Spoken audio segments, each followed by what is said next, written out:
Minister, I've been hearing about the new president's priorities for tourism in your country and about the new direction that your office, yourself, have been planning for. Can you elaborate on that? Yeah, fortunately, since Pak Jokowi in service, he has decided that tourism as a leading sector in Indonesia. There are five actually. One of them is tourism as our leading sector, the priority. Since the tourism has been decided as a leading sector, there is an impact. Every ministry and institution have to support the tourism now. That's the good news of tourism in Indonesia. And we believe in 2019, tourism will be the largest contributor for the foreign exchange receipt. Now, number one is oil and gas. Number two, the coal. Number three, CPO. Number four, tourism industry. But we believe from four industry, the positive growth only in the tourism industry. So we believe 2019 tourism will be the highest contributor for foreign exchange. Now I know you have new free visa for just to start things off. And what beyond that? You have some new destinations you'll be focusing on, I understand. Actually, we have three deregulations. The first is a new visa-free. It was only 15 countries having a visa-free. Now we have 169 country visa-free country. 169. Wow. And the second, we are abolishing simplifying the rule of yacht entering to Indonesia. Right. Before, it takes 3 weeks to enter to Indonesia. Now only take 3 hours. It's why the number of yachts in Indonesia now double compared to last year. And the third, the cabotage. Before only Indonesian flag cruise can cruising in Indonesia.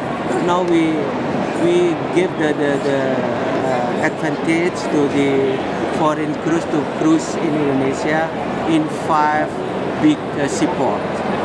So only 5 out of the 1,000. How many thousands of islands you have? We are starting with the big 5. Yeah, big 5. But it's a good idea. I think we can go to 10 seaport and 15 and 20, etc. I heard this expression, the new Bali. Yeah.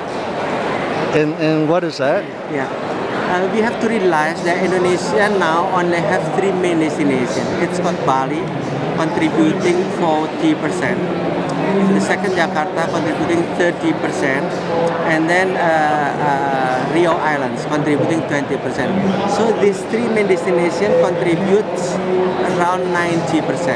It's why we need a new destination. And we are now developing 10 new destinations, or we call it as 10 new Bali, creating 10 new Bali. See. Because you know that Bali is a very famous island in Indonesia, and number 1 destination in Indonesia. And for these new 10 destinations, I presume they are, Indonesia is so large, so gigantic. So they're in different parts of Indonesia.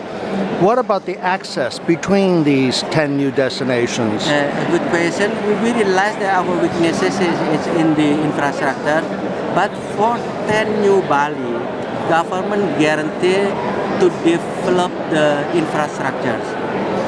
It is the airports, the seaports, the toll road to the destination, the main road to the destination, and then the cruise seaport, the marinas, etc.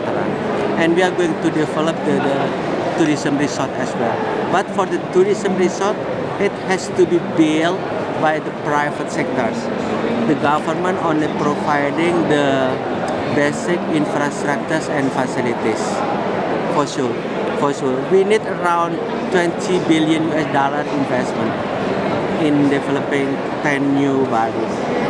And in terms of sustainable development of these new developments, are you providing guidelines on what developers can do and cannot do or should do? Yes, of course, yes. We realize that another weaknesses of our country is the environmental sustainability.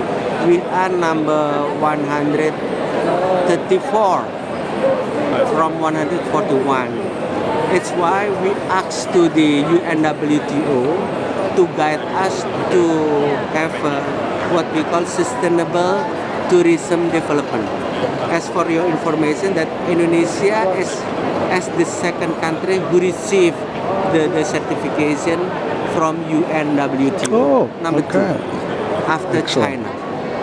Excellent. Yeah, it has been delivered when Panta held in Jakarta, Indonesia. Thank you so much, Mr. Minister.